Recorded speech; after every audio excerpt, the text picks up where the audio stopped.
संघ द्वारा आयोजित राष्ट्रपिता ज्योतिराव फुले आणि डॉक्टर बाबासाहेब आंबेडकर यांच्या संयुक्त जयंती निमित्त हा अणुशक्ती नगरमध्ये कार्यक्रम होत आहे। मी मागील 20 वर्षापासून सामाजिक चळवळीत काम करतोय। 2006 पासून मी आंबेडकर जयंतीमध्ये व्याख्याने देतोय।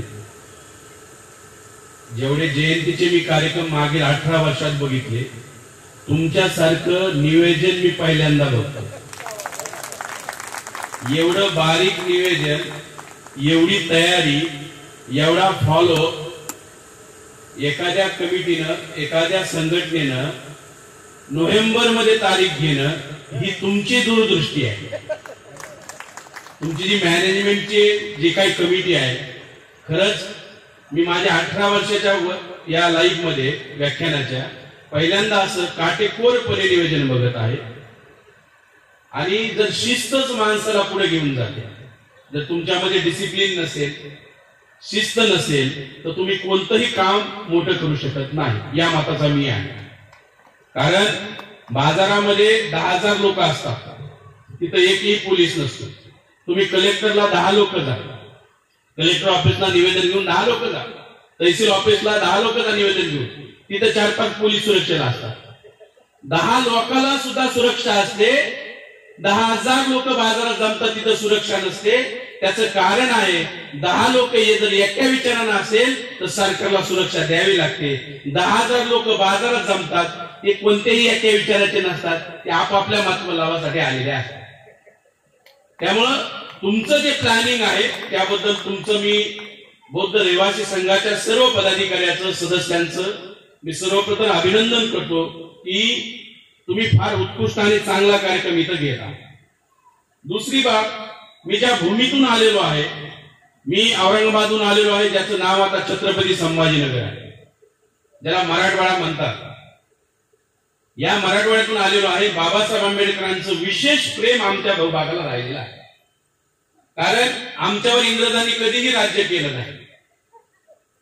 कारण 15 ऑगस्ट 1947 ला भारत देश स्वतंत्र झाला, कारण इंग्रज देश सोडून गेले आणि भारतीय लोकांच्या हातात सत्ता आली। परंतु आमचा जो मराठवाडा आहे, हैदराबाद संस्थानाचा भाग होता, अर्थात निजाम संस्थानाचा भाग होता, आणि निजामाचं राज्य आमच्यावर होतं, इंग्रजांचं राज्य नव्हतं। त्यामुळे 15 ऑगस्टला आमचा तसा काही संबंध नाही। 15 ऑगस्ट नंतर आमचं एक वेगळं स्वातंत्र्याचं आंदोलन आहे। मराठवाडा जे मुक्तीचं आंदोलन झालं, मराठवाडा मुक्तीचं, ते 17 सप्टेंबर 1948 ला मराठवाडा मुक्त झाला, आणि आम्ही 17 सप्टेंबर 1948 ला भारतात विलीन झालो। म्हणजे 15 ऑगस्ट नंतर आमची मुक्ती आहे। 15 ऑगस्ट आमची आझादी नाही, 17 सप्टेंबर आमच्या मराठवाड्याची आझादीचा दिवस आहे। आणि दुसरी आझादी आहे मग 26 जानेवारीला, ज्या दिवशी संविधान लागू झालं, आम्हाला हक्क अधिकार तुम्हा सर्वांप्रमाणे मिळाले। सांगायचा मुद्दा आहे की बाबासाहेब आंबेडकरांचं आमच्या भूमीवर प्रचंड प्रेम होतं। किती प्रेम होतं याचं उदाहरण सांगू इच्छितो की बाबासाहेब आंबेडकरांचं शेवटचे जे भरपूर सारे दिवस, बाबासाहेब ज्यावेळेस औरंगाबादला यायचे, 2-2, 3-3 महिने औरंगाबादला राहायचे, आणि औरंगाबादमध्ये बंगल्यासाठी त्यांनी जागा बघितली होती। त्यांची इच्छा होती की अखेरचे दिवस माझे औरंगाबाद शहरात जावे आणि मी औरंगाबादमध्ये मला मुक्ती यावं। एवढं प्रेम होतं मराठवाड्यावर बाबासाहेब आंबेडकरांचं। त्याचं कारण हे होतं की बाबासाहेब आंबेडकरांचा हा विचार होता की जेवढा मागासलेला भाग असेल तिथं मी गेलो पाहिजे, जेवढे मागासलेले लोक आहेत तिथं मी पोहोचलो पाहिजे।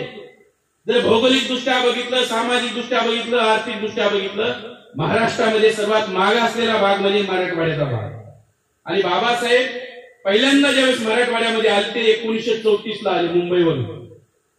हे जाणीवपूर्वक सांगत आहे की आमचं कळावं हे मुंबईच्या लोकांना नाही, म्हणून मी माझ्या मराठवाड्यातून काही गोष्टी सांगत आहे।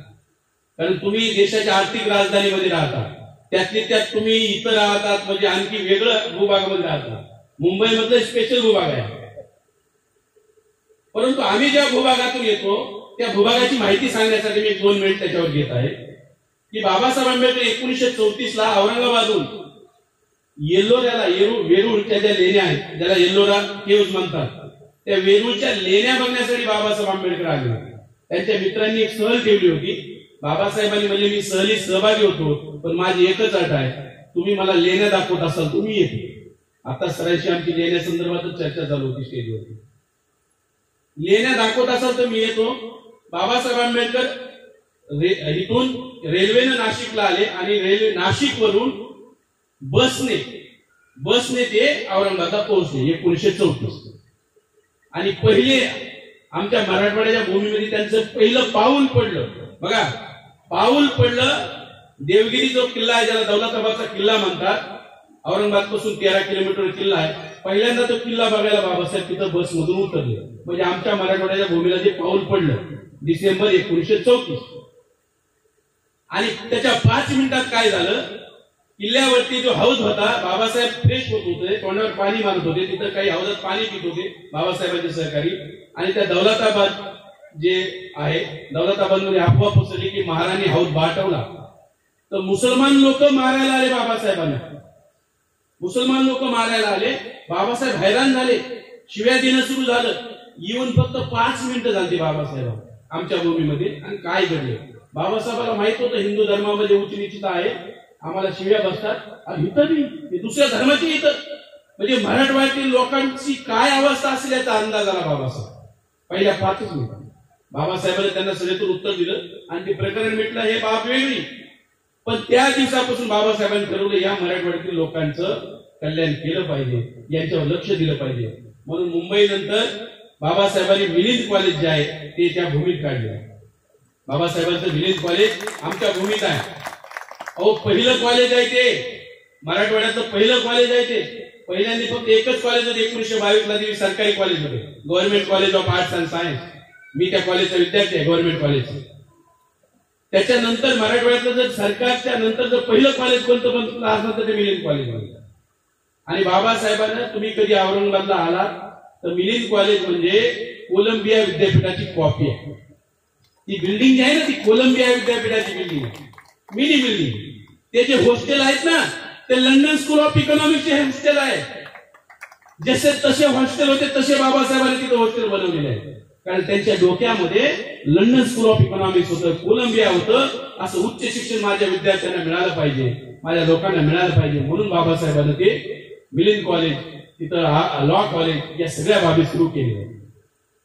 सांगण्याचा मुद्दा आहे, आपल्याला एक अर्धवट वाक्य सांगितलं, शिक्षण हे वाघिणीचं दूध आहे आणि जो तो पिईल तो प्राशन, जो तो प्राशन करेल तो गुटल्याशिवाय राहणार नाही. हे अर्धवट वाक्य आहे.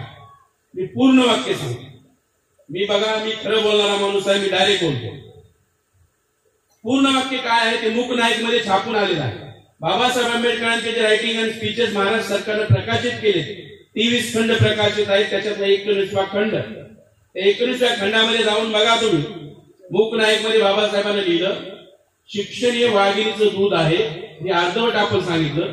खरं वाक्य हे आहे, इंग्रजी शिक्षण अर्थात विदेशी शिक्षण हे वाघिणीचं दूध आहे आणि जो तो प्राशन करेल तो गुरगुरल्याशिवाय राहणार नाही. मलाही प्रश्न पडायचा वाचन करण्याच्या अगोदर, आम्ही इकडे शिकायलो, पीएचडी व्हायलो, नेट व्हायलो, स्टेट व्हायलो, डॉक्टर व्हायलो, इंजिनियर व्हायलो, आम्ही गुरगुरणार काय? शिक्षण तर घ्यायला लागलो पण मेंढरासारखं चाललो. हे दूध कस काय, दूध का चेंज केलं का काय? मग खरा अभ्यास केल्यानंतर कळालं दूध बदललं नाही, आपल्याला चुकीचं दूध देण्यात आलेलं आहे. शिक्षण वाघिणीचं दूध आहे, खरं आहे, पण कोणतं? इंग्रजी शिक्षण, अमेरिकेतलं शिक्षण, लंडनचं शिक्षण जे बाबासाहेबांनी घेतलं होतं ते वाघिणीचं दूध आहे. म्हणून बाबासाहेबांनी डरकाळी फोडलेली आहे. आम्ही शिकायला तर मेंढरासारखं चाललो. भारतीय शिक्षण नाही वाघिणीचं दूध. मी तर म्हणतो भारतीय शिक्षण हे मेंढीचं दूध आहे आणि जो तो प्राशन करतो तो मेंढरासारखा चाललाय. काय करायला त्याला, काय करायचं काय? ही एक बाब महत्वपूर्ण आहे. ती ज्ञानाची गंगा आमच्या मराठवाड्यामध्ये बाबासाहेबांनी आणली आणि मग तिथून पुढे फार मोठी क्रांती झालेली आहे. सांगायचा मुद्दा आहे, जे मला जो विषय दिलेला आहे त्या विषयावर मी बोलायला सुरुवात करण्या अगोदर आपल्या लोकांमध्ये काही ज्या गोष्टी आहेत, सरांनी फार सुंदर असं विवेचन केलं. मी फक्त त्याच्यामध्ये एक करेक्शन करतो सर. म्हणजे तुमचं 99% मला अपील झालेलं आहे. एक करेक्शन आहे फक्त, कारण सगळे एवढे जमले तर मला वाटतं की मेसेज जाऊन आहे म्हणून करेक्शन आहे. बाबासाहेब आंबेडकरांच्या जे डिग्री आहेत त्या डिग्र्या संदर्भात माहिती सांगतो. बाबासाहेबांनी किती डिग्र्या घेतल्या? बॉम्बे विद्यापीठातून तुमच्या या शहरातल्या विद्यापीठातून बाबासाहेब BA झाले, म्हणजे ग्रॅज्युएटची डिग्री. त्यानंतर बाबासाहेब अमेरिकेला गेले, कोलंबिया विद्यापीठामध्ये ऍडमिशन घेतलं MA ला, MA अर्थशास्त्र. MA ला ऍडमिशन घेतलं त्यांनी, तिथे MA झाले कोलंबिया विद्यापीठामध्ये. MA चा त्यांचा विषय होता, त्यांनी एक रिसर्च पेपर दिला MA ला सुद्धा, history and administration of east India company. History and administration of east India company नावाचा प्रबंध सादर केला MA साठी. MA झाल्यानंतर बाबासाहेबांनी तिथं PhD केली. त्यांचा PhD चा विषय होता evolution of provincial finance in British India, म्हणजे राज्याचं बजेट कसं निर्माण झालं. समजा महाराष्ट्र, MP, UP आता राज्य, त्या बजेटचं इव्होल्युशन कसं झालं, ते कसं तयार झालं राज्यामधलं budget, evolution of provincial finance in British India, हा त्यांचा PhD चा थीसिस. मग बाबासाहेब आंबेडकर लंडनला गेले. लंडनला त्यांनी लंडन स्कूल ऑफ इकॉनॉमिक्स मध्ये ऍडमिशन घेतलं आणि त्यांची तिथं MSc ला ऍडमिशन घेतलं अगोदर. MSc बघा, इकडे ME आहे अर्थशास्त्र, मास्टर ऑफ आर्ट्स, तिकडे MSc आहे मास्टर ऑफ सायन्स. म्हणजे इकॉनॉमिक्स अमेरिकेमध्ये आर्ट्सचा विषय आहे, इकॉनॉमिक्स लंडन मध्ये सायन्सचा विषय. बरं का, बाबासाहेब इकॉनॉमिक्स आर्ट म्हणजे आर्ट्सचा विषय म्हणून शिकलेले आहेत आणि इकॉनॉमिक्स सायन्सचा विषय म्हणून शिकलेले आहेत. त्यांनी MSc केलं, तिथे MSc अर्थशास्त्रात त्यांनी केलं. आज या 1 महिन्यापूर्वी महाराष्ट्र सरकारने जो 23वा खंड प्रकाशित केला त्याच्यामध्ये ह्या MSc चा थेसिस छापला पहिल्यांदा. भारतीय जनतेला आता 1 महिन्यापूर्वी माहित झाला आपल्याला तो एक्झॅक्ट थेसिस काय होता. तो 23व्या खंडामध्ये MSc चा त्यांचा थेसिस अवेलेबल आहे. The decentralisation of provincial finance, state finance in British India, हे त्यांचा MSc च्या प्रबंधाचा विषय आहे. आणि मग त्यांनी तिथं DSc केलंय, the problem of rupee, its origin and solution, हा त्यांचा DSc चा विषय आहे. सायमल्टेनियसली त्यांनी तिथं एक ग्रेज युनिव्हर्सिटी आहे 700 वर्षापूर्वीची, ज्या ग्रेज युनिव्हर्सिटीमध्ये बाबासाहेबांनी बॅरिस्टरला ऍडमिशन घेतले आणि बाबासाहेब तिथून बॅरिस्टर झाले. हे सांगण्यामागचे कारण काय माहित आहे? कोण बनेगा करोडपती मध्ये मागे एका महिलेला प्रश्न विचारला, बाबासाहेबांच्या DSc च्या प्रबंधाचं नाव काय, आणि हा प्रश्न 5 करोडला होता आणि तिला उत्तर नाही देता. बाबासाहेब वाचले असते तर बाई करोडपती झाली असते. 5 करोड. मी हे त्यांच्या MA च्या प्रबंधाचं नाव, PhD च्या प्रबंधाचं नाव, MSc च्या प्रबंधाचं नाव, DSc च्या प्रबंधाचं नाव, 4 प्रबंधाचे नाव यासाठी सांगितले. तुमच्यापैकी जर कुणी उद्या जर गेला कोणी बनेगा करोडपती मध्ये तर तुमचे 5 करोड हुकले नाही पाहिजे, ते मिळाले पाहिजे म्हणून सांगा. कारण बाबासाहेब समजणं, बाबासाहेबांचं पुस्तक वाचणं म्हणजे करोडोची माहिती आहे, साधारण माहिती नाही, ती करोडोची इन्फॉर्मेशन आहे. सांगायचा मुद्दा आहे बॅरिस्टर झाले, डिग्री आहेत बाबासाहेबांच्या शैक्षणिक. बघा, BA, MA, PhD, MSc, DSc, barrister, या 6 डिग्री झाल्या. आणि 2 डिग्री त्यांना मान झाला. हैदराबादची जी उस्मानिया युनिव्हर्सिटी आहे त्यांनी बाबासाहेबांना डिलीट पदवी दिलेली आहे, डॉक्टर ऑफ लिटरेचर. आणि कोलंबिया विद्यापीठानं त्यांचे जे माजी विद्यार्थी होते, संविधान लिहिल्यामुळं, फार मोठं काम केल्यामुळं त्यांना 1952 ला बाबासाहेबांना त्यांनी LLD पदवी दिली, doctor of law and letters. लेटर्सचा डॉक्टर, लेटर्स शब्दाचा, कायद्याचा डॉक्टर. बाबासाहेबांकडे 4 डॉक्टरेट आहेत, एक LLD doctor of law and letters, एक IDL डॉक्टर ऑफ लिटरेचर, दुसरी आहे PhD डॉक्टर ऑफ फिलॉसॉफी, तिसरी आहे DSc doctor of science. Babasaheb doctor कशाचे? आर्ट्सचे बी आहेत, फिलॉसॉफीचे बी आहेत, सायन्सचे बी आहेत, लॉचे बी आहेत, लेटरचे बी आहेत, लिटरेचरचे बी आहेत. 4 डॉक्टरेट आहेत बाबासाहेब. हे आहेत 8 डिग्री. हेच करेक्शन होतं सर, एक्झॅक्ट 8 डिग्री हे आहेत. इथून पुढे तुमच्या पिन पॉइंट लक्षात राहील की बाबासाहेबांच्या 8 डिग्री आहेत. कदाचित हा बी कोण म्हणे करोडपतीमध्ये प्रश्न विचारते, बाबासाहेबांच्या डिग्र्यांची संख्या किती आहे. आणि तुम्ही इथून पुढे चुकणार नाही की करोडोची माहिती तुम्हाला मी सांगितलेली आहे आणि डोक्यामध्ये तुमच्या फिट करून ठेवा. ही माहिती साधारण माहिती नाही, करोडची माहिती. दुसरा मुद्दा मला या ठिकाणी सांगायचा आहे की मला जो विषय देण्यात आलेला आहे बोलण्यासाठी, हा विषय फार गंभीर विषय आणि महत्वाचा विषय. या राष्ट्र निर्मितीत भारताला सार्वभौम बनवण्यासाठी डॉक्टर बाबासाहेबांची पराकाष्ठा आणि बौद्ध रहिवासी संघाने हे जे बॅनर बनवलेलं आहे, मला वाटतं त्या विषयाला आधार बनून हे बॅनर आहे. हे सगळं तिथं या इलेक्ट्रिसिटी पोल दिसायला लागले, कारण बाबासाहेबांकडे 1942 ला इलेक्ट्रिसिटी डिपार्टमेंट आहे. इकडे वर्किंग द्यायला, एम्प्लॉयमेंट द्यायला लागले. म्हणजे बाबासाहेब लेबर मिनिस्टर होते, ते तिथं कव्हर झाले. इथं लॉ यायला लागले. बाबासाहेब लॉ मिनिस्टर होते, हे कव्हर झालेलं आहे. पलीकडे मला वाटतं हे धरण दाखवलेले आहे, भाकरा नांगर असावं. हे बाबासाहेबांची कन्सेप्ट होती भाकरा नांगर धरणाची, तेही आलेलं आहे. म्हणजे इकडे बुद्ध आलेले आहे, इकडे ज्युडिशरी आले आहे, न्याय देवता आले. पलीकडे माग करन्सी दिसते, आंदो गांधी दिसत आहेत तिथं. म्हणजे करन्सीवर बी नोटावर बी बाबासाहेबांचं हे आहे. म्हणजे एंटायर बाबासाहेब या तुमच्या या बॅनर मध्ये कव्हर करायचा प्रयत्न केलेला. मध्ये तिरंगा झेंडा दिसतो, हे देशासाठी आहे की बाबासाहेब आंबेडकरांचं म्हणजे अशोक चक्र आहे. प्राचीन भारताचा बाबासाहेब अभ्यास बी तिथं दर्शवतो. म्हणजे फार विचारपूर्वक ज्या लोकांनी तुम्ही बॅनर बनवले, फार विचारपूर्वक बॅनर बनवले, जेणेकरून की याच्यामध्ये बाबासाहेबांचं सगळं कव्हर व्हावं. आता बाबासाहेब आंबेडकरांनी या देशाला सार्वभौम बनवण्यासाठी जे प्रयत्न केलेले आहेत, जे कष्ट घेतलेले आहेत. सार्वभौमचा काय अर्थ होतो? सार्वभौमचा अर्थ होतो ज्याला स्वतःचे निर्णय स्वतः घेता येतात, तो सार्वभौम. ज्या देशाला स्वतःचे भले वाईट काही असू स्वतः निर्णय घेतो, परकीय हस्तक्षेप नाही, दुसऱ्याचा हस्तक्षेप नाही, जो स्वतः निर्णय घेतो देशाच्या भवितव्याचे, तो म्हणजे सार्वभौम. हा शब्द कधी आला? हा शब्द संविधान सभेत पहिल्यांदा आला.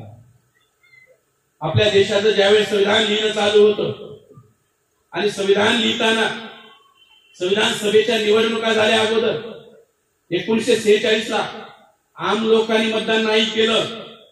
अगोदर आमदारकीचे इलेक्शन झाले, त्या आमदार लोकांनी संविधान सभेवर मेंबर पाठवले. बाबासाहेबांचा जो पक्ष होता शेड्यूल कास्ट फेडरेशन, 1946 ला आमदारकीचे इलेक्शन लढला संविधान सभेसाठी आणि बाबासाहेबांच्या पक्षाचा एकही आमदार निवडून नाही आला महाराष्ट्रात. म्हणून सरदार पटेल जे म्हणले होते ना, डॉक्टर आंबेडकरांसाठी खिडक्या नाही दरवाजे बंद केलेत आम्ही संविधान सभेत. पण त्यांना काय माहित आंबेडकर क्रांतिकारी आहे. मला प्रश्न पडायचा, पटेल असं का म्हणले असते? दरवाजे नाही खिडक्या बंद केल्या. दरवाजे ठीक आहे, बाबासाहेबांसाठी खिडक्या का बंद केल्या? त्यांना माहित होतं क्रांतिकारी म्हणून खिडकीतून उडी मारून येऊ शकतो. विचार केला असेल, बोलण्याच्या मागे सायकोलॉजी आहे. बाबासाहेब रिव्हॉल्युशनरी माणूस आहे, क्रांतिकारी माणूस आहे.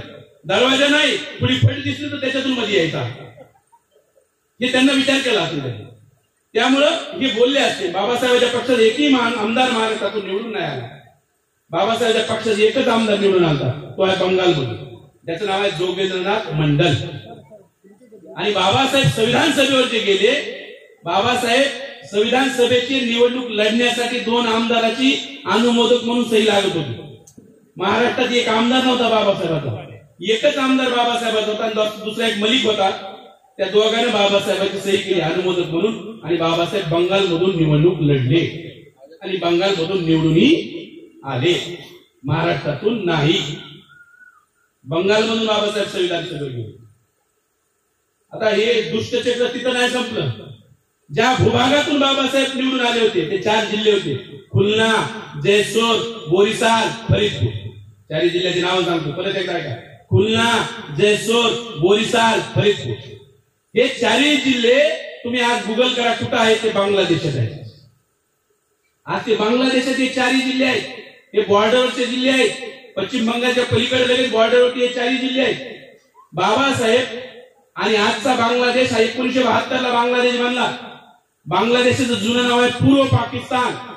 ज्यावेळेस देशाची फाळणी झाली, 14 ऑगस्टला पाकिस्तान बनला, 15 ऑगस्टला इंडिया बनला स्वतंत्र. 14 ऑगस्टला जो पाकिस्तान बनला, पाकिस्तान होता पश्चिम पाकिस्तान आणि पूर्व पाकिस्तान. पश्चिम पाकिस्तान म्हणजे आजचा पाकिस्तान, पूर्व पाकिस्तान म्हणजे आजचा बांगलादेश, जो 72 ला पाकिस्तानहून वेगळा झाला आणि स्वतंत्र देश बनला. बाबासाहेब ज्या जिल्ह्यातून निवडून आले ते जिल्हेच पाकिस्तानला देऊन टाकले. बाबासाहेबांचा संघर्ष काय, पराकाष्ठा. तरी धडपड काय बाबासाहेबांची, हे मी सांगायचा प्रयत्न करतोय. या देशाला घडवण्यासाठी बाबासाहेबांची मी धडपड सांगायचा प्रयत्न करतोय. बाबासाहेबांना महाराष्ट्रातून निवडून दिलं नाही, तरी बाबासाहेब या देशासोबतच आहेत, देशाच्या कल्याणाचा विचार करतायत. बाबासाहेब पश्चिम बंगालमधून निवडून आले, बाबासाहेब देशाचाच विचार करतायत. बाबासाहेबांनी ज्या जिल्ह्यातून निवडून आले ते जिल्हे पाकिस्तानला देऊन टाकले. फाळणीमध्ये त्या जिल्ह्यामध्ये 70% लोकसंख्या हिंदूंची होती. ते चारही जिल्हे भारतात असायला हवे होते. षडयंत्र झाला बाबासाहेबांसोबत. ते चारही जिल्हे पाकिस्तानला गेले. बाबासाहेबांनी म्हणले आता पाकिस्तानचं संविधान द्या. काय पराकाष्ठा आहे या देशासाठी, काय केलं बाबासाहेबांनी हे सांगतो. काय करावं लागले बाबासाहेबाला, किती कष्ट करावं लागले. असं संविधान नाही दिलं. आपल्याला वाटतं की बाबासाहेब आले संविधान दिलं ते तज्ञ होते म्हणून दिलं, आवड नाही लोक. या देशाला घडवण्याचा बाबासाहेबांनी बिडा उचललेला आहे आणि त्यासाठी एवढे कष्ट घ्यावे लागलेले आहेत. बाबासाहेब कुठे गेले? पाकिस्तानच्या संविधान सभेवर. बाबासाहेब महाराष्ट्रात आले, मुंबईमध्ये पत्रकार परिषद घेतली आणि डिक्लेअर केलं, माझ्या लोकांच्या सहमतीशिवाय जर तुम्ही संविधान बनवाल मी मान्यता देणार नाही. माझ्या लोकांच्या सहमतीशिवाय या देशाचं संविधान जर बनत असेल मी मान्यता देणार नाही. हे का म्हटले याचं कारण सांगतो तुम्हाला. हे एक पेच प्रसंग आहे. कारण इंग्रजांनी 1917ला डिक्लेअर केलं होतं की आम्ही देश सोडून जाणार आहोत. नंबर 1 डिक्लेअर केलं. बघा कधी केलं? 1917ला. ऑगस्ट 1917, तारीख मी सांगतो, महिन्यात सांगतो. तारीख आहे 20 ऑगस्ट. ऑगस्ट 1947ला म्हणजे आम्ही देश सोडून जाऊ, टप्प्याटप्प्यात तुम्हाला स्वातंत्र्य देऊ. टप्प्याटप्प्यात. 17 नंतर 10 वर्ष 27 सायमन कमिशन आलं. 27 नंतर 10 वर्ष 37 भारतात पहिल्यांदा निवडणुका झाल्या, सर्व लोकांना मताचा अधिकार मिळाला होता. 37 त्या अगोदर आपल्याला मताचा अधिकार कधी वापरला नव्हता. आपण 37ला पुढचं स्वातंत्र्य टप्पा हिस्सा मिळाला आणि ऑगस्ट 47ला देश इंग्रजांनी आझाद केला. देश सोडून निघून गेले. 17, 27, 37, 47 झाला 30 वर्षाचा कार्यक्रम. आणि बाबासाहेब सार्वजनिक आयुष्यात आले आणि त्यांना कळालं हे असं असं होणार. इंग्रज जाणार आहे, हे इथं काय परमनंट राहणार नाही.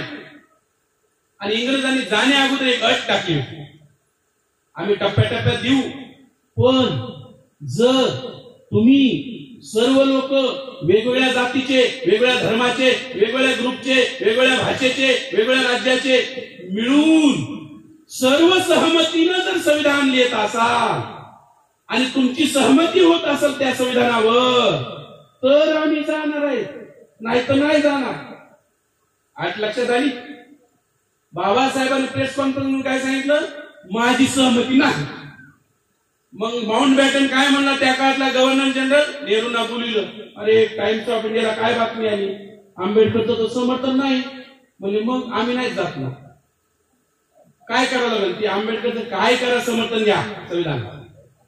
आणि मग बाबासाहेब भारताच्या संविधान सभेवर आले, पुण्यामधून उभा राहिले, बिनविरोध निवडून आले, जी बॅरिस्टर जयकरची जागा होती. हे सांगायला का काय काय करावं लागले देश घडवण्यासाठी बाबासाहेबांनी? हे संघर्ष सांगणं आवश्यक आहे. काय प्रयत्न केले बाबासाहेबांनी सांगणं आवश्यक आहे. तुमच्या मुंबईमध्ये, या मुंबई शहरामध्ये 1946ची जी निवडणूक होती, ही संविधान सभेची निवडणूक होती. बाबासाहेबांनी कधीही ज्या गोष्टी केल्या नाही त्या 46ला केलेल्या आहेत. माहितीसाठी सांगतो काय केलं बाबासाहेबांनी. बाबासाहेबांनी कधीही विद्यार्थ्याला आंदोलनात उतरवले नव्हतं. 1946च्या निवडणुकीच्या प्रचारात उतरवलेल्या विद्यार्थ्यांनी. बाबासाहेबांनी कधीही जेल भरो आंदोलन केलं नव्हतं. 1946ला लोकांना सांगितलं जेल भरो करा. 46ला पहिल्यांदा जेल भरो बाबासाहेबांनी केलेलं. काय होतं 46ला? कारण 46ला संविधान सभेच्या निवडणुका होत्या. कारण देशाचं भवितव्य, आपलं भवितव्य घडणार होतं, आपलं भविष्य घडणारी निवडणूक होती. म्हणून सर्व ताकद बाबासाहेबांना लावली होती निवडणुकीची. या मुंबईत काय केलं माहिती आहे बाबासाहेबांच्या विरोधकांनी? बाबासाहेबांच्या कार्यकर्त्यांना गोळ्या घालून मारले. प्रचार करतात म्हणून बाबासाहेबांचा गोळ्या घातल्या. त्या मुंबईमध्ये वरळीमध्ये 2 लोकांना गोळ्या घातल्या. तेवढं नाही थांबले ते. त्या 2 लोकांची ज्यावेळेस शवयात्रा चालली होती, अंतिम यात्रा, त्या अंतिम यात्रेवर गोळीबार केला. परत 2 लोक मारली. 7 लोक मेलेले त्या मुंबईमध्ये त्या 46च्या निवडणुकीवर. संविधान असंच नाही आलं, आमच्या लोकांचं रक्त सांडले मग संविधान आलं. एवढा संघर्ष आहे. 7 लोकांचा बळी द्यायला लागलाय. उग बाबासाहेब म्हणले, त्या जब्बार पटेलच्या पिक्चर मध्ये दाखवलं, गांधीने हात टाकला नेहरूकडे आणि म्हणले ये कौन लिखेगा संविधान, तो कोई है क्या तुम्हारे नजर में, है ना आंबेडकर, है ना, असं नाही झालंय पाहिजे. हे आहे मी जे सांगायचं इतिहास आहे. पराकाष्ठा सांगतोय सर, काय लागली, काय करावं लागली. पिक्चर मध्ये दाखवतात ना, एवढं काहीतरी गुळगुळीत वाक्य दाखवायचे, कारण सरकारच्या बजेटवर पिक्चर असल्यावर काय करते ते त्यांना दाखवलंच नाही. आम्ही भविष्यात पिक्चर बनवू, त्याच्यात हे सगळं दाखवू काय घडलं काय, आणि लोक वर्गणीतून पैसा गोळा करून दाखवला. बाबासाहेब हिरो असतील पिक्चरचे, विलन सांगायची गरज नाही तुम्हाला कोण. डाकू लोक सगळे दाखवतो.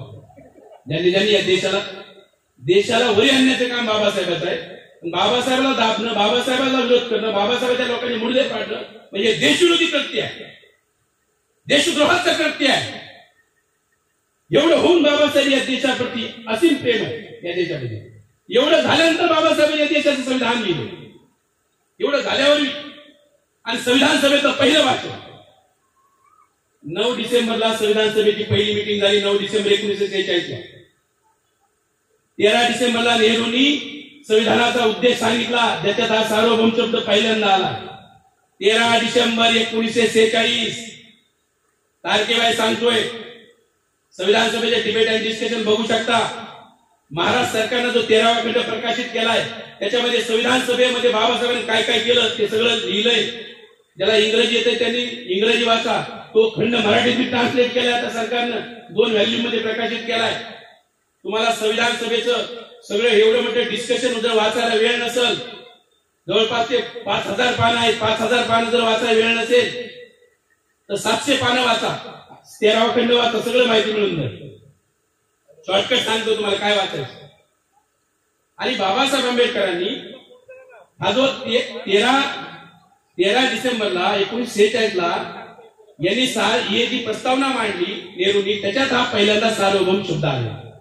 त्याच्या 4 दिवसानंतर बाबासाहेबांचं भाषण झालं संविधान सभेचं पहिलं. त्याची तारीख आहे 17 डिसेंबर 1946.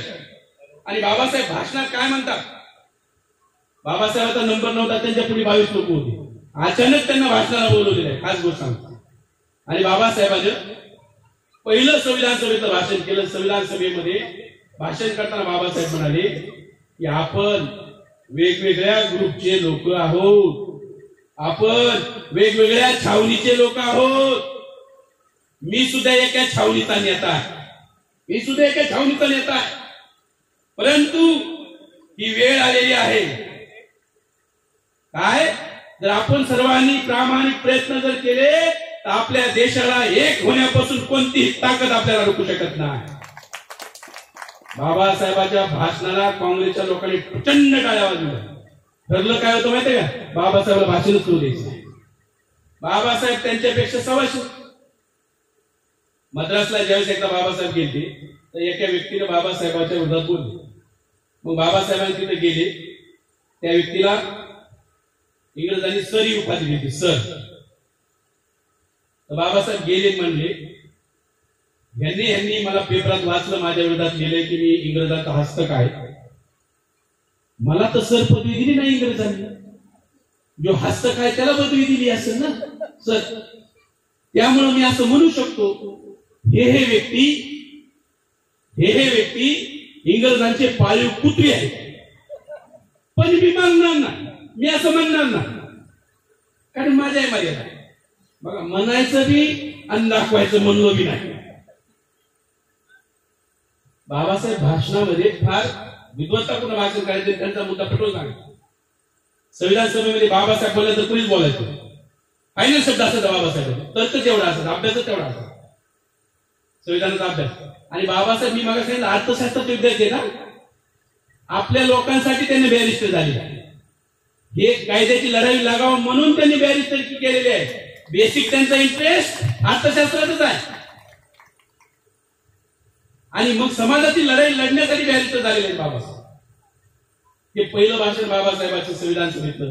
आणि शेवटचं जे भाषण आहे 25 नोव्हेंबर 1949, दुसऱ्या दिवशी संविधानला स्वीकारणार होते 26 नोव्हेंबर. आणि बाबासाहेबांनी मग इशारा दिला, आपण अशा परिस्थितीत आहोत, राजकारणामध्ये आपण समानता आणत आहोत, परंतु सामाजिक जीवनात आणि आर्थिक जीवनात असमानता आहे आपल्या देशामध्ये. आणि जर आपण ही सामाजिक असमानता, ही आर्थिक असमानता लवकरात लवकर मिटवली नाही तर हे लोक दबलेले कुचलेले हे लोक काय करतील? हा जो संविधानाचा लोकशाहीचा डोलारा आहे हा उद्ध्वस्त करतील. हे मेहनतीने बनवला डोला उद्ध्वस्त करतील. त्यामुळे माझी संविधान सभेला सांगणं आहे, पार्लमेंटला सांगणं आहे, लवकरात लवकर सामाजिक समानता निर्माण करा, आर्थिक समानता निर्माण करा.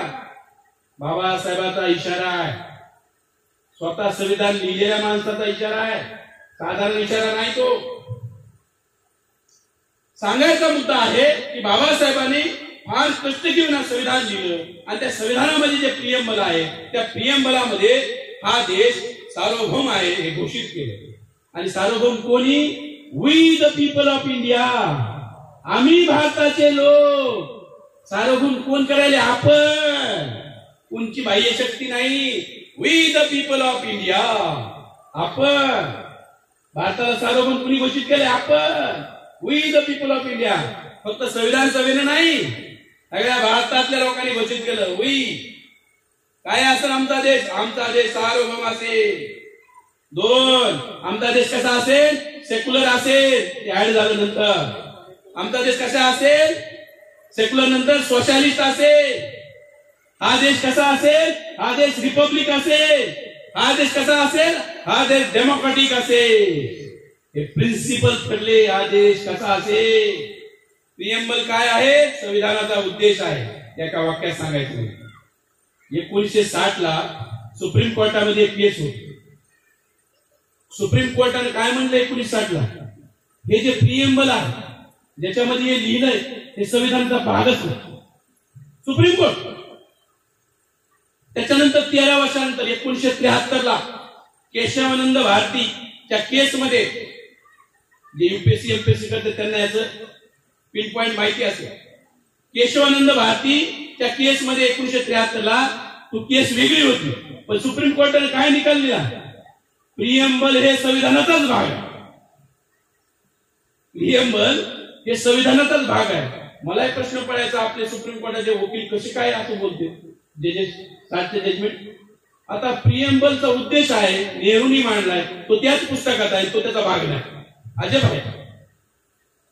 मला तर कधी कधी ते न्यायालय वर हे डाऊट येतो. त्यामुळे आपण जरी न्यायालय म्हणतो हे फक्त निकाल देतात, निकालालय आहे, त्याचं नाव बदललं पाहिजे. निकालालय. अरे न्याय द्या ना, मग न्यायालय होईल. तुम्ही निकाल देता. सांगायचा मुद्दा हा आहे की बाबासाहेब आंबेडकरांचं मी एक गोष्ट सांगतोय की हे प्रियंबल 1973 ला सुप्रीम कोर्टाने 13 जजेसनं मान्य केलं की हे बेसिक स्ट्रक्चर आहे भारताचं संविधानाचं. याच्यामध्ये बदल कुणालाही करता येणार नाही. कुणी जर म्हणलं नाही मी लोकशाही समाप्त करीन, कोर्ट म्हणलं 73 ला नाही. कुणी म्हणलं मतदान पद्धती बंद करू, कोर्ट म्हणलं नाही. तुम्ही संसद मध्ये 400 नाही 500 बी तरी नाही. आपकी बार 400 नाही 500 बी होऊ द्या. संविधानाच्या बेसिक स्ट्रक्चरला कुणीही हात लावू शकत नाही.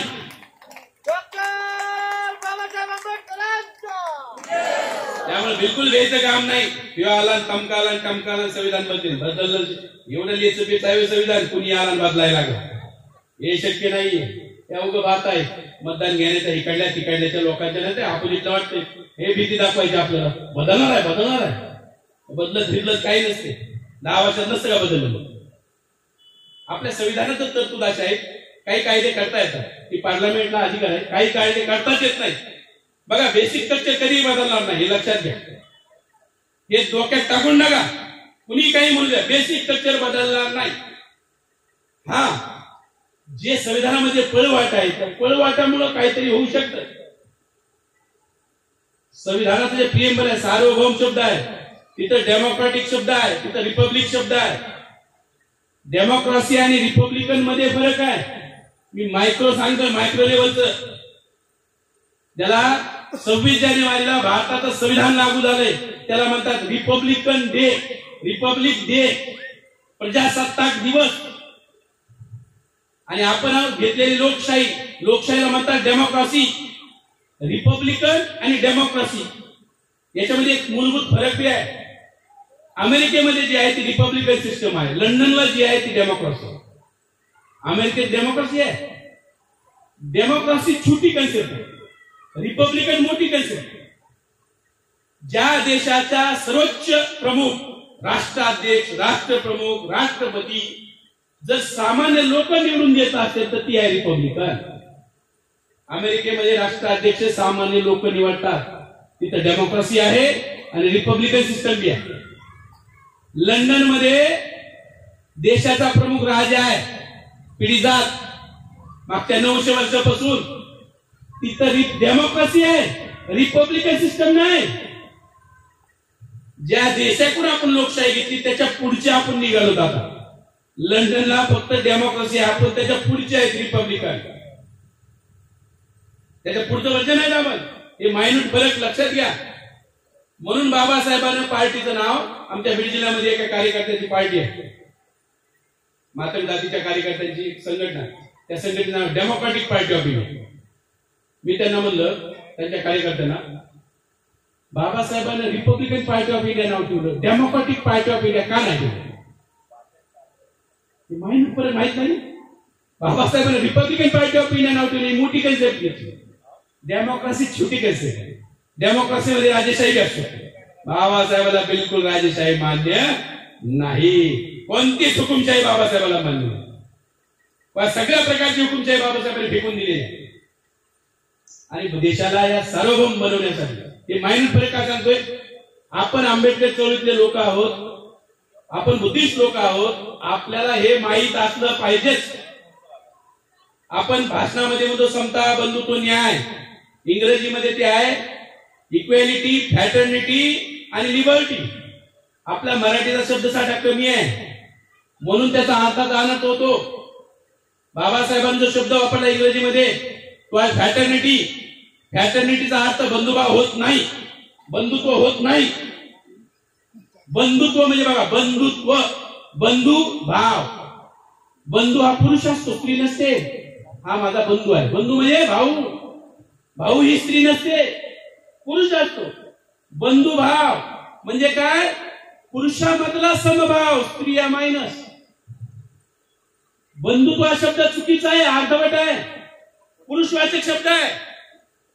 पण मराठी शब्दसाठा कमी आहे. परत सांगतो, बाबासाहेबांना बंधुत्वाला इंग्रजीमध्ये म्हणतात ब्रदरहुड. ब्रदरहुड, ब्रदर हा पुरुष आहे. बाबासाहेबांना ब्रदरहुड शब्द नाही वापरला, लक्षात घ्या. उगच LLD पदवी नाही, doctor of law and letters. कोणता शब्द वापरायचा आणि कोणता नाही वापरायचा. लेटर्सचे डॉक्टर आहेत ते, शब्दाचे. कोणता शब्द वापरायचा आणि कोणता नाही वापरायचा. आणि आपण त्याचे लेकर आहेत, आपण बी साधे नाहीत. मग फ्रॅटर्निटी वापरला शब्द. फ्रॅटर्निटी म्हणजे काय? स्त्री आणि पुरुषामधला समभाव. स्त्रियांना बाबासाहेबांना वगळलं नाही. माझ्या भगिनींना विनंती आहे, बाबासाहेबाला काय मायन्यूट विचार आहे बघा. शब्द वापरतात फ्रॅटर्निटी, मराठीत आला बंधुभाव, शब्दच नाही. पण त्याला शब्द आहे तो बुद्धाकडे आहे. बुद्धाचा शब्द आहे मेत्ता, म्हणजे मैत्री. माझं म्हणणं आहे फ्रॅटर्निटी म्हणजेच मैत्री. मराठीत नाही शब्द, पाली शब्द आहे. मराठी आपली आताची आहे हो, थोडी शब्दसाठा कमी आहे. दुसरा तो लिबर्टी शब्द आहे. लिबर्टी म्हणजे स्वातंत्र्य. फ्रीडम म्हणजे स्वातंत्र्य, इंडिपेंडन्स म्हणजे स्वातंत्र्य. इंग्रजीमध्ये 3 शब्द आहेत, मराठीत एकच शब्द आहे. लिबर्टी म्हणजे स्वातंत्र्य, फ्रीडम म्हणजे स्वातंत्र्य. 15 ऑगस्टला काय मिळालं? फ्रीडम. त्याच्यासाठी लढणारा काय म्हणतात? Freedom fighter. 15 ऑगस्टसाठी लढले त्यांना काय म्हणतात? स्वातंत्र्य सैनिक, अर्थात फ्रीडम फायटर. बाबासाहेबांना फ्रीडम शब्द नाही वापरला, बाबासाहेबांना लिबर्टी शब्द वापरलाय. लिबर्टीला जरी मराठी स्वातंत्र्य म्हणत असले तरी फ्रीडम आणि लिबर्टी मध्ये मूलभूत फरक आहे. फ्रीडम म्हणजे राजनैतिक स्वातंत्र्य, फक्त राजनैतिक स्वातंत्र्य. लिबर्टी म्हणजे सर्व प्रकारच्या गुलामगिरीतून स्वातंत्र्य. राजकीय स्वातंत्र्य, सामाजिक स्वातंत्र्य, आर्थिक स्वातंत्र्य, शैक्षणिक स्वातंत्र्य म्हणजे लिबर्टी. आपण जे आहेत ना, आपण फ्रीडम फायटर नाही, वी आर लिबर्टी फायटर. आपण लिबर्टी फायटर आहोत. आपण स्वतःला स्वातंत्र्य सैनिक म्हणायचं, फ्रीडम फायटर नाही म्हणायचं. ही यांची ही जी चळवळ आहे बाबासाहेबांची, आपण जी चालवतो वी आर लिबर्टी फायटर. कारण आपण सर्व प्रकारच्या गुलामगिरीतून लोकांना मुक्त करण्याचं काम करतो. शब्द सांगायला लागलो मी फार महत्वाचे आहेत. हे मायक्रो लेवलला अभ्यास केल्यावर या सगळ्या गोष्टी समोर येतात. आता या तुमच्या ज्या एरियामध्ये आहे त्या एरियाच्या रिलेटेड सुद्धा एक शब्द आहे. बाबासाहेबांचं 1936चं जे भाषण आहे ते पुस्तक रूपात आलं, ॲनिमेशन ऑफ कास्ट. त्याला मराठीत काय म्हणलं लोकांनी माहिती आहे? जाती अंत. गलत. जाती अंत म्हणजे एंड ऑफ कास्ट. बाबासाहेबांनी शब्द वापरला ॲनिमेशन ऑफ कास्ट. दुसरं महायुद्ध ज्या दिवशी संपलं, अमेरिकेने जपानवर जे अणुबॉम्ब टाकला हिरोशिमा आणि नागासाकीवर, ती जी जमीन आहे हिरोशिमाची आणि नागासाकीची, जपान मधल्या त्या दोन शहराची, ती जमीन कशी झाली? कायमची नापीक झाली. त्याला म्हणतात ॲनिलेट होणे. भविष्यात तिथं कोणतं गवत येणार नाही, कोणता किडा जन्मणार नाही, कोणता जीवजंतू तयार होणार नाही. अशा प्रकारची जमीन होणे म्हणजे ॲनिलेट होणे. बाबासाहेबाला जाती या देशातून अशा प्रकारे नष्ट करायच्या की परत या भूमीमध्ये जात निर्माण झाली नाही पाहिजे. ॲनिलेशन ऑफ कास्ट. हे मायक्रो आहे, जाती अंत नाही हो. लोक आपले म्हणते जाती अंत करायचा होता बाबासाहेबाला. गलत. जातीचा विध्वंस करायचा होता की कधी या भूमीमध्ये जात तयार होणार नाही. मोठं जे आहे छोटं नाहीये,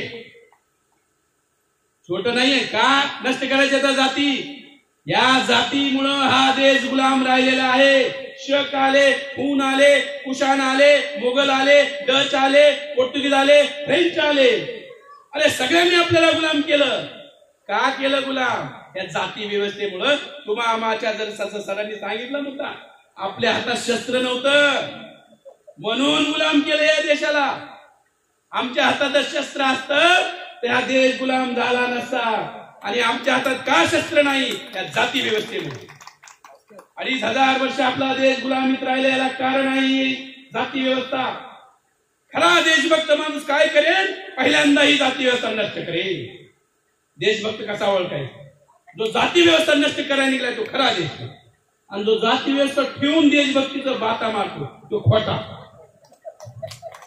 कारण देश लोकांचा बनतो, आमचा तुमचा सगळ्यांचा मिळून देश बनतो. पण ते एका जातीच्या धर्माचा देश नाहीये. भारतामधल्या सर्व नागरिकांचा देश आहे आणि सर्व मिळून हा देश बनतो आपला. यामध्ये भेदभाव, अहो एक नागरिक दुसऱ्या नागरिकाला खालचं वरचं समजतो. आपल्यात एकोपा राहील का? राष्ट्र कसं होईल? त्यामुळे बाबासाहेब काय म्हणतात माहिती आहे? इंडिया ही कंट्री आहे, नेशन नाही. एक असतं नेशन, एक असती कंट्री. आपण भारत देश आहे, भारत राष्ट्र नाही. राष्ट्र कधी? आपल्याला राष्ट्र बनायचंय ज्या दिवशी आपल्या मधले भेदाभेद नष्ट होतील, असमानता नष्ट होईल, जाती व्यवस्था नष्ट होईल, या दिवशी आपण एक भारत राष्ट्र बनवणार आहोत. भारत देशाकडून भारत राष्ट्राकडे जायचं आहे, आपल्याला नेशनकडे जायचं आहे. अरे ज्या गावामध्ये गावाबाहेरचे मारे मांग राहतात त्यांच्यासोबत रेटीवर होत नाही, बेटीवर होत नाही. कशाचे राष्ट्र डोंबलेच आपण? रिअलिस्टिक माहित पाहिजे ना. आपल्याला राष्ट्र घडवायचंय.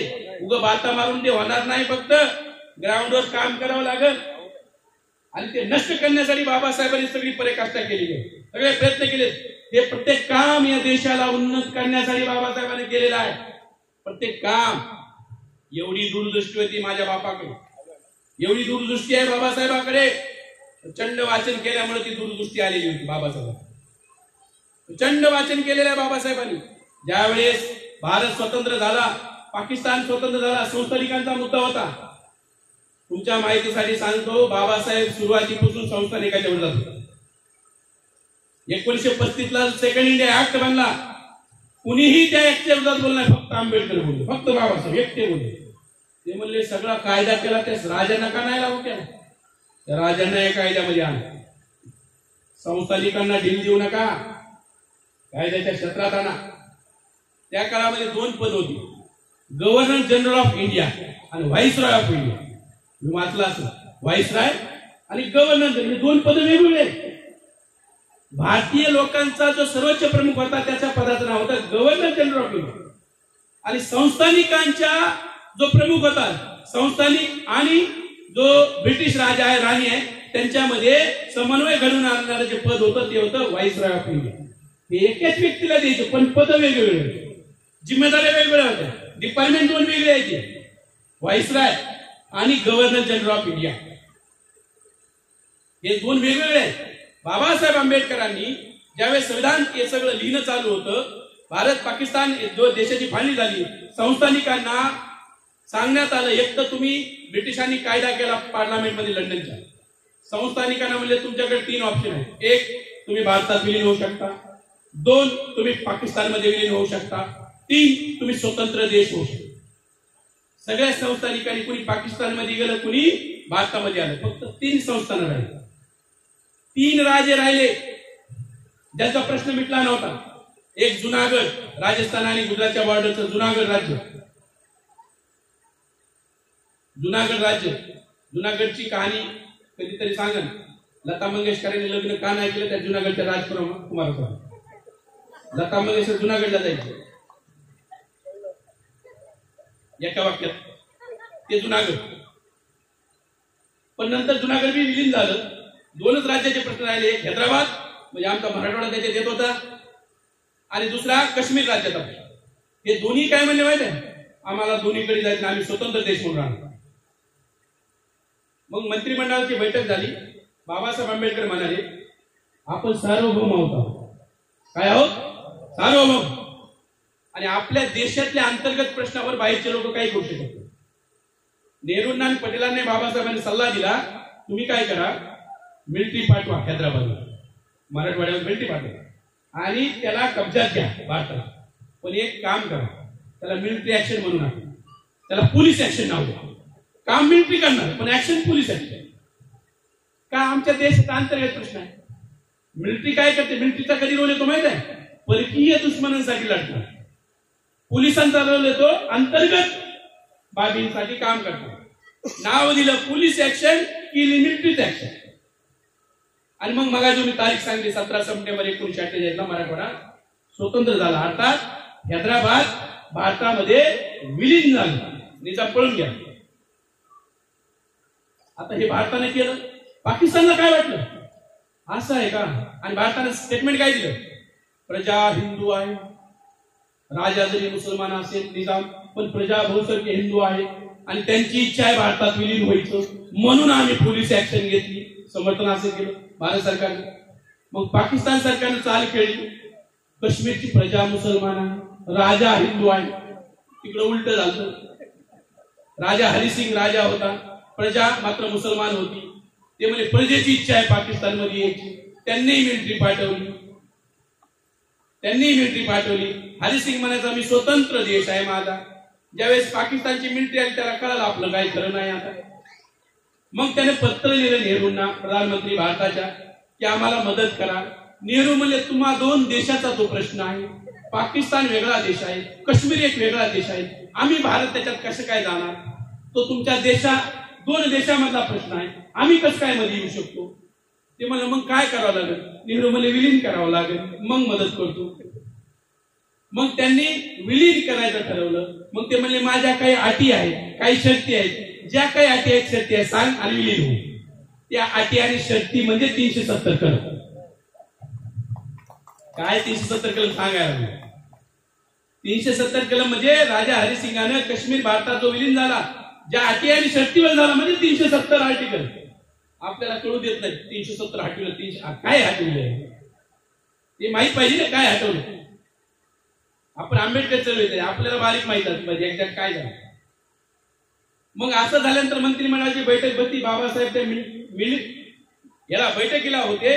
बाबासाहेबांनी सल्ला दिला नेहरूंना की तुम्ही काय करा, महारेजिमेंट पाठवा पहिल्या श्रीनगरला. काय करा, महारेजिमेंट पाठवा. कारण महाराजच्या शौर्यावर बाबासाहेबांचा विश्वास. या देशामध्ये जे युद्ध झालं, इंग्रजांचं राज्य आलं, त्या भीमा कोरेगाव, माझं भीमा कोरेगाव पुस्तक येते 1 तारखेला, याच 1 तारखेला येणार होतं, पण ते डिटेल मध्ये लिहित आहे. भीमा कोरेगावचा विषय निघाला म्हणून फक्त एक गैरसमज तुमचा दूर करतो आणि पुढे निघू आपण. 28,000 भागले 500 असं काही इथं झालं नाही. कोरेगावला जा, माझ्याकडे कोरेगावला जा, तुम्ही गेलात ना स्तंभाला जा, आपण फक्त सॅल्यूट मारून वापरत ना काही, ते स्तंभलेख वाचा. 4 स्तंभलेख आहेत, 2 मराठी 2 इंग्रजीमध्ये. आपण एवढे बहादर आहेत, आपल्याला मराठी वाचता येते तरी वाचित नाही ते मराठी वाचत, इंग्रजी वाचत नाही, समजू शकतो, मराठी वाचता येते पण वाचत नाहीत आपण. तिथं शहीद आणि जखमींचे नाव आहे. कोण त्या युद्धामध्ये इंग्रजांच्या बाजूने शहीद आणि जखमी झाले त्यांचे नाव आहे. मी ते जाती वाईज काढले. महाराजांचे नाव 23 आहे, 20 शहीद 3 जखमी. मुसलमानांचे नाव 33 आहे, 20 शहीद 13 जखमी. ओबीसी मराठ्यांचे नाव 78 आहे, 78.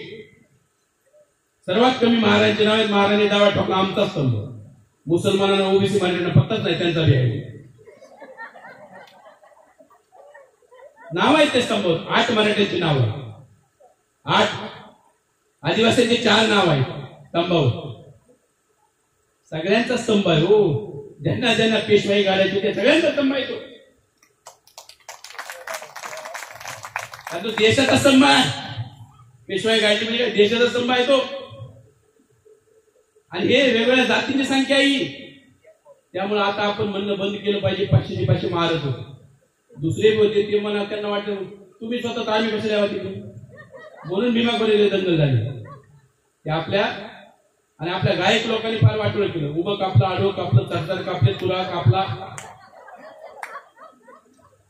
अरे कशाला कापलं? नक्त ना ते लालाला बाजीराव उताना पडला नदीमध्ये. गाणं आहे ना, बाजीराव 3 किलोमीटरवरून दुर्बिणीने युद्ध बघत होता, माहिती आहे? 3 किलोमीटरवरून दुर्बिणीने युद्ध बघत होता.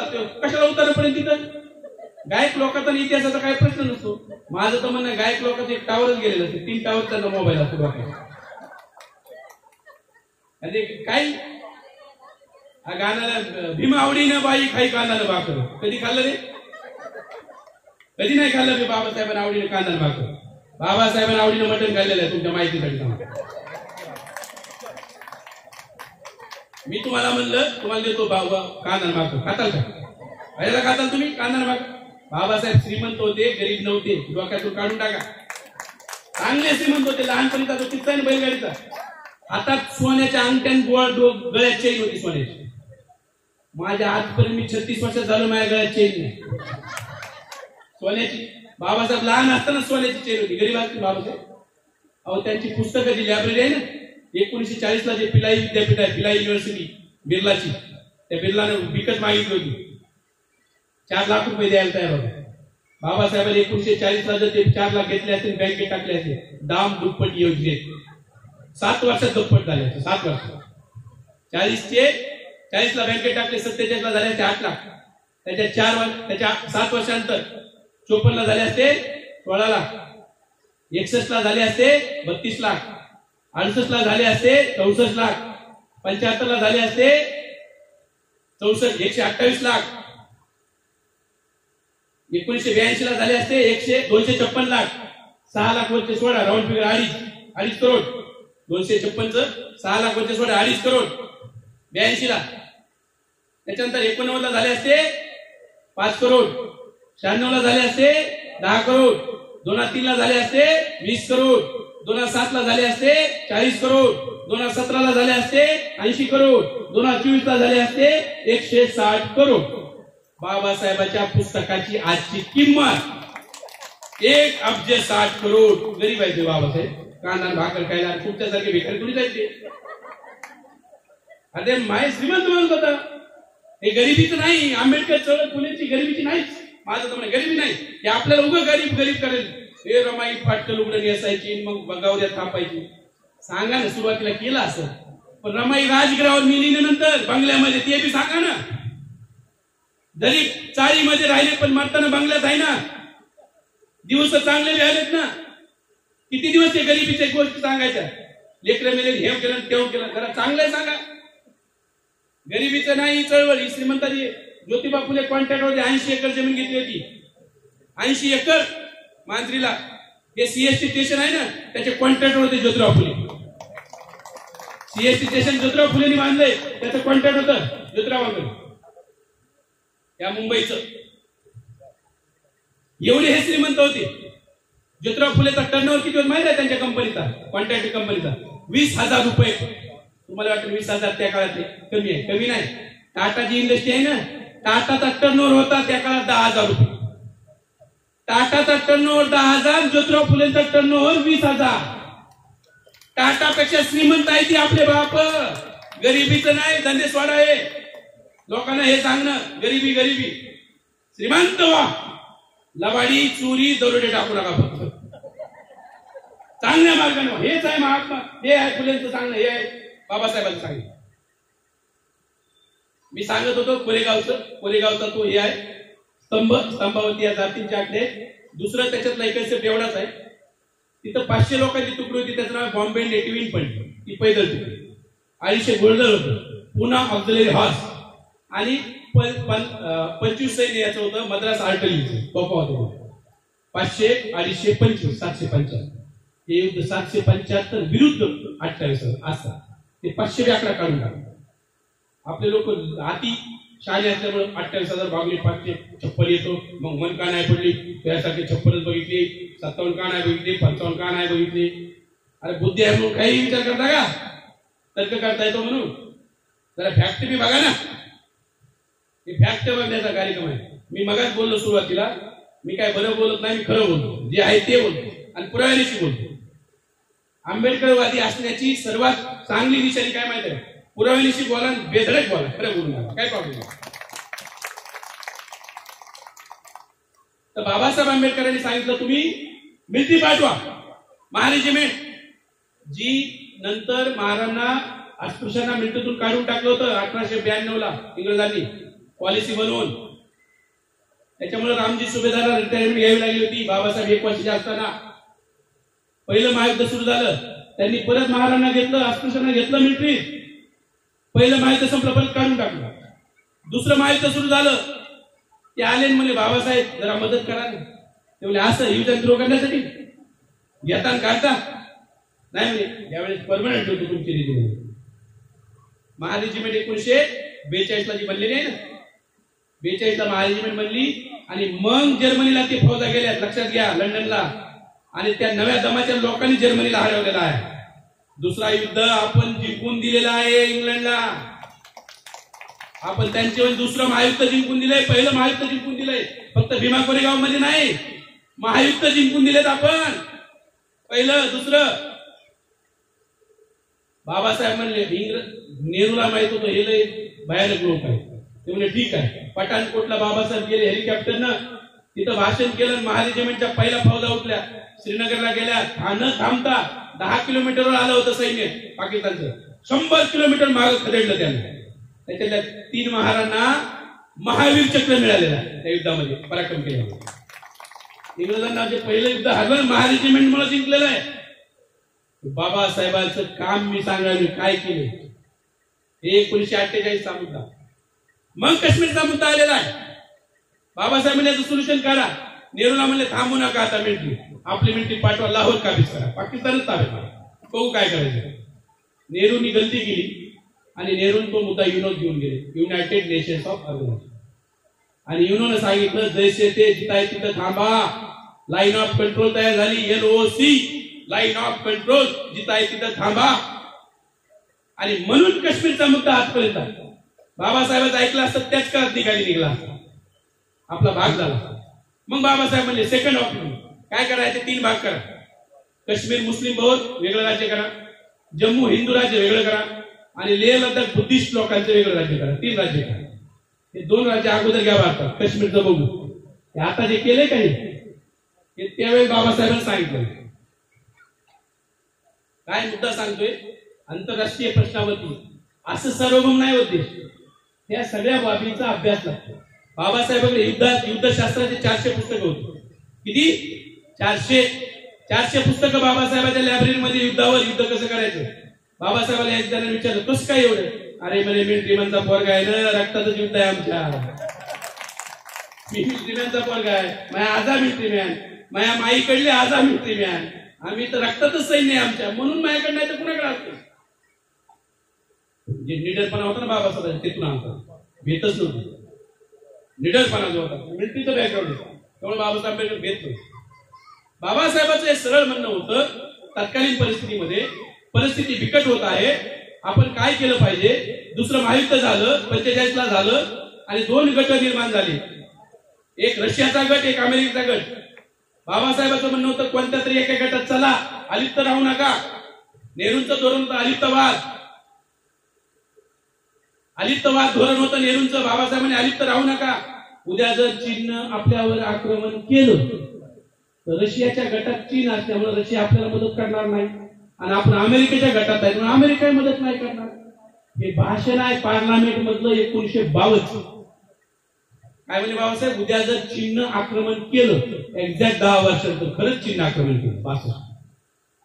दूरदृष्टी आपल्या देशाचं भाग सार्वभौमता अर्थ काय, ज्या भूभागावर आपलं नियंत्रण आहे दुसरा कोणी घेऊ शकत नाही. चायनाने घेतलं, ताब्यात घेतला भूभाग, पाकिस्तानने घेतला काश्मीरचा भूभाग ताब्यात. कशाचे आपण सार्वभौम. बाबासाहेब म्हणजे आपण सार्वभौम आहेत ना, ते निकाली करा प्रश्न तुरंत. पण हे झालं नाही. बाबासाहेबांची 62 ला बाबासाहेब नव्हते, चायनाला आक्रमण केलं, आज मी भागतो चायनाच्या ताब्यात, त्याला आज काही चीन म्हणतात. ही दूरदृष्टी आहे बाबासाहेब आंबेडकर. बाबासाहेबांना कुठंतरी आपण केलं पाहिजे, असं एकटं राहता कामा नये. आपल्याला देशाला जर पुढे घेऊन जायचं, एकटं राहू नका. ही एक्सटर्नल गोष्टी आहे बाबासाहेब, या देशाला एकसंघ ठेवण्यासाठी, ही आपलं हे स्वातंत्र्य खूप काळ टिकवण्यासाठी बाबासाहेबांची अपेक्षा की आपण असं वागलं पाहिजे, ते केलं पाहिजे. बाबासाहेबांची दृष्टिकोनातून खूप साऱ्या गोष्टी आहेत, यामध्ये खूप साऱ्या गोष्टी आहेत ज्या आपण केल्या पाहिजे. परंतु वेळेची मर्यादा असल्यामुळे मी माझ्या शेवटच्या सत्राकडे वळतो. एक 5 ते 7 मिनिट घेईल सर आणखी आणि माझं हे संपेल. आता करायला काय पाहिजे हा माझा प्रश्न. जयंतीनिमित्त आपण सगळे इकडे जमलो, आता करायचंय काय, काय केलं पाहिजे. नंबर 1, आपण शिक्षण घेतलं पाहिजे. बाबासाहेब शिकले, ज्योतिराव फुले शिकले, आपण प्रचंड शिक्षण घेतलं पाहिजे. हे एक पहिली गोष्ट आपण करायला पाहिजे. दुसरी गोष्ट काय करायला पाहिजे, आपल्या लेकरा बाळाला आपण श्रीमंत केलं पाहिजे. गरिबी नाही, आपण ते धंदे सोडले पाहिजे. झोपडपट्टी आमच्या हक्काची नाही कुणाच्या बापात, बंगला आमच्या हक्काचा नाही कुणाच्या बापात, असा नारा द्या. बाबासाहेब राजगृह बांधलं, मी कोट घातला, तुम्ही म्हणतात का बाबासाहेब घालायचे, बरोबर. आपण का राहतो चांगलं, पुस्तक वाचले का बाबासाहेब वाचायचे. माझं MBA MPhil PhD आहे का बाबासाहेब उच्च शिक्षक म्हणून मी शिकलो. मग आता मला कोणी विचारलं बाबासाहेब बंगला मला तू कधी बांधला, बांधावं लागेल ना. आपण अनुयायी आहोत, ही बंगला बांधायची चळवळ आहे. बाबासाहेबांचा अनुयायी म्हणून घेण्यापैकी तुम्हाला इथले जेवढे लोक आहेत सगळ्यांनी बंगले बांधले, तर आपण आंबेडकर. ही दुसरी गोष्ट करा. तिसरी गोष्ट वाचन करा. कारण बाबासाहेब कुठं आहेत माहिती आहे, पुतळ्यात नाहीत, झेंड्यात नाहीत, जयंतीत नाहीत, डीजेत नाहीत, त्या फोटोत बी नाहीत. आहेत कुठं बाबासाहेब. तुम्हाला जर बाबासाहेबांना भेटायचं असेल तर बाबासाहेब त्यांनी लिहिलेल्या ग्रंथामध्ये आहे. तुम्ही ग्रंथ वाचा, बाबासाहेबांची भेट निश्चित आहे. मूळ ग्रंथ वाचा बाबासाहेबांचे, चिकित्सक पद्धतीने वाचा. मला स्वतःला 3 वर्ष लागली, दररोज 8 तास वाचायचं. औरंगाबादच्या बाहेर फ्लॅट घेऊन राहायचे, 2 BHK एकट्यासाठी, वाचण्यासाठी. कुणी डिस्टर्ब करायला येऊ नये, आला तरी मी फोन केल्याशिवाय यायचं नाही तुम्ही. बाबासाहेबांचं जेवढं साहित्य लिटरेचर अवेलेबल आहे, जर 8 तास माझ्यासारख्या व्यक्तीला लागले दररोज 8 तास अभ्यास करायला 3 वर्ष. जर तुम्ही 4 तास वाचला दररोज तर लागते 6 वर्ष. जर 2 तास वाचला तर लागते 12 वर्ष. जर तुम्ही 1 तास वाचला तर लागते 24 वर्ष आणि अर्धा तास वाचला तर 48 वर्ष. वाचायला समजून करायला सांगता येत नाही. त्याच्या बुद्धीवर तुमचा जीबी किती आहे मेमरी मला माहित नाही. 1 GB 2 GB 10 GB 12 GB आपापल्या जीबीवर आहे किती मेमरी आहे. वाचायला एवढा वेळ लागेल. त्यामुळं जर तुम्ही म्हणत असेल ना बाबासाहेब आंबेडकर पुळून गेलो, एखादा म्हणला ना त्याचा अर्थ काय, एवढं सगळं जर वाचलंय आणि त्याला समजलंय तो म्हणू शकतो. एवढं वाचावं लागेल ना, हे साधं नाही ना. बाबासाहेबांचे पुस्तकात 53 आहेत आणि वेगवेगळ्या विषयावर इतिहास, अर्थशास्त्र, बेसिक अर्थ तर नाही ना बाबासाहेब. हे सगळ्या बाबी आहेत. त्यामुळे वाचन करा, हा माझा तिसरा सल्ला आहे. कारण काय वक्ते आले, भाषण केलं, लय भारी बोलले, करायचंय काय आपल्याला? करायचं काय माहित असल्याची, त्यामुळे शेवटच्या वेळी त्याच करायचंय काय? चौथी गोष्ट काय करायचं? बाबासाहेबांनी त्यांच्या एंटायर लाईफ मध्ये 40 वर्षाच्या सामाजिक लाईफ मध्ये आपल्या समाजासाठी काही हक्क मागितले, हक्क अधिकार मागितले. त्याची संख्या आहे जवळपास 70 हक्काधिकार मागितले. संविधानात आल्या फक्त 7 बाबी. किती? 7. 63 हक्क आले नाहीत. जे काय आपली ही जी प्रगती आहे ना, फक्त त्या 7 बाबीमुळे आहे. 63 आले नाहीत. लहानपणी आमच्या गावात जयंतीला भाषण करणारा व्यक्ती यायचा, म्हणायचा बाबासाहेब म्हणले होते मी रथ इथपर्यंत आणलाय, तुमच्याच्यानं पुढे घेऊन जाणं शक्य नसेल तर काही हरकत नाही, रथ मागे जाऊ देऊ नका. मला वाटायचं लहानपणी रथ उतारायला लावलाय काय, त्याचे दगड काढले काय, का चाललाय पाठीमाग, बाबासाहेब काहून चिंतेत आहे त्या रथाबद्दल एवढं. आज मला हे समजतंय रथ म्हणजे काय. मी तुमच्यासाठी 7 अधिकार मिळवले. तुमच्या हाताने 8वा अधिकार, 9वा अधिकार, 10वा अधिकार मिळवणं शक्य नाही झालं, काही हरकत नाही. हे 7 अधिकाराचं रक्षण करा. म्हणजे रथ मागे जाऊ देऊ नका. जे मिळवलंय ते तरी शाबूत ठेवा. आंबेडकर चळवळ काय माहित आहे का? एका वाक्यात सांगतो, 7 अधिकाराचं रक्षण करून राहिलेल्या 63 अधिकारासाठी संघर्ष करणे म्हणजे आंबेडकर चळवळ. या काळात बाबासाहेबांनी मांडले हो क्रॉप, शेतकऱ्यांचा विमा असला पाहिजे. पीक विमा आता आलाय ना, 1948 ला स्टेट अँड मायनॉरिटी मध्ये बाबासाहेब मांडले, तो आता आला. बाबासाहेबांनी प्रत्येक नागरिकाचा विमा असला पाहिजे. आपण नागरिक म्हणजे राष्ट्राची संमती आहोत. We the people of India. आपण केलं याला सार्वभौम, आपण केलंय डेमोक्रेटिक. म्हणजे आपण महत्वाचे नाहीत का? बाबासाहेब म्हणजे सरकारनं सगळ्यांचा इन्शुरन्स काढला पाहिजे. मी याला की 25 लाख घेऊन टाका घरच्या, माणूस येत नाही, पैसे तर मिळतील. बाबासाहेबांनी नागरिकाला काय व्हॅल्यू दिली हे सांगतो. या 63 पैकी काही बाबी सांगायला लागलोय मी. निवडणूक पद्धत बंद करा म्हणजे सध्याची. एकाच मतदारसंघातून 3 खासदार निवडून आले पाहिजे आणि प्रत्येक माणसाला 3 मताचा अधिकार असला पाहिजे. सध्याच्या निवडणूक पद्धतीत आपले लोक निवडून जात नाहीत. म्हणून बाबासाहेबांनी 55 सुचवलं होतं. ज्याला 1 नंबर वोट पडेल तोही खासदार, ज्याला 2 नंबर वोट पडेल तोही खासदार, ज्याला 3 नंबर वोट पडेल तोही खासदार. त्याला म्हणतात प्लुरल मेंबर कॉन्स्टिट्युएन्सी आणि मतदान पद्धतीला म्हणतात कम्युनिटी वोटिंग सिस्टम. हे बाबासाहेबांनी मांडले 1955 ला. त्यांचं जे पुस्तक आहे थॉट्स ऑन लिंग्विस्टिक स्टेट, आमच्या औरंगाबाद मधून प्रकाशित केलं ते पुस्तक 1955. त्याच्यात हे मांडले बाबासाहेब. एमपीएससी युपीएससी मध्ये आपले लोक पाहिजे इंटरव्ह्यू मध्ये. बाबासाहेब म्हणून एमपीएससी युपीएससी मध्ये इंटरव्ह्यूला रिझर्वेशन नाही, तिथं इंटरव्ह्यू घ्यायला तिथं असलं पाहिजे. बाबासाहेबांचं म्हणणं आहे. ज्युडिशरी मध्ये सर्वोच्च न्यायालयामध्ये आरक्षण असलं पाहिजे. मंत्रिमंडळात आरक्षण असलं पाहिजे. सरकारच्या प्रमुख कंपन्या सरकारच्याच मालकीच्या असल्या पाहिजे, प्रायव्हेट नाही. बाबासाहेबांच्या मागण्याने सांगावं. जमिनीचं राष्ट्रीयकरण झालं पाहिजे आणि राष्ट्रीयकरण परत रिडिस्ट्रीब्युशन करा. बाबासाहेबांचं मानणं आहे. अशा किती बाबी आहेत? 63. मला एक जण प्रश्न विचारला मागील 11 तारखेला श्रीगोंद्यामध्ये. माझं भाषण चालू झालं, भाषण संपल्यावर मला विचारला सर मग आम्ही मतदान कुणाला करा? मी म्हणलं त्याला करा जो गॅरंटी दिली 63 लागू करायची, कोणता का असा. बाबासाहेबांच्या झालं नाही लागू करणं, आता तुम्ही मागा त्या पक्षाला मतदान करणार, कुणी का असं तुमच्याकडे आलं त्याला म्हणा या 63 पैकी काय देतो सांग, गॅरंटी देतो, तुझे जाहीरनामा टाकतो चल तुला म्हणतो. कारण 7 ना आपल्याला उत्तर झालं, आणखी 2-4 गोष्टी 24 ला मिळालं तर फायदा तुम्ही आपलं कल्याण होईल का नाही. त्यामुळे 63 बाबी कोणत्या आहेत आणि 7 बाबी कोणत्या आहेत समजून घ्या आणि राहिल्यासाठी 63 साठी संघर्ष करा. हे एक माझं तुम्हाला सांगणार. ओके. आणि शेवटची बाब सांगतो, बाबासाहेब आपल्या आचरणात ठेवा, सांगण्यापुरता ठेवू नका. जय भीम म्हणणं सोपं आहे, उचलायची जी टाळ्याला लावायची फुकट. 1 रुपया लागला का बघा. मी म्हणतो जय भीम, काय खर्च लागला तुम्ही म्हणा आता जय भीम, काही नाही तुम्हाला खर्च लागणार बघा. जय भीम म्हणा काही खर्च लागत नाही, जय भीम करून दाखवण्याला खर्च लागतो. जय भीम करणे म्हणजे भीमाच्या विचाराचा जय करणे. जय भीम म्हणणं सोपं आहे, जय भीम करून दाखवणं अवघड गोष्ट आहे.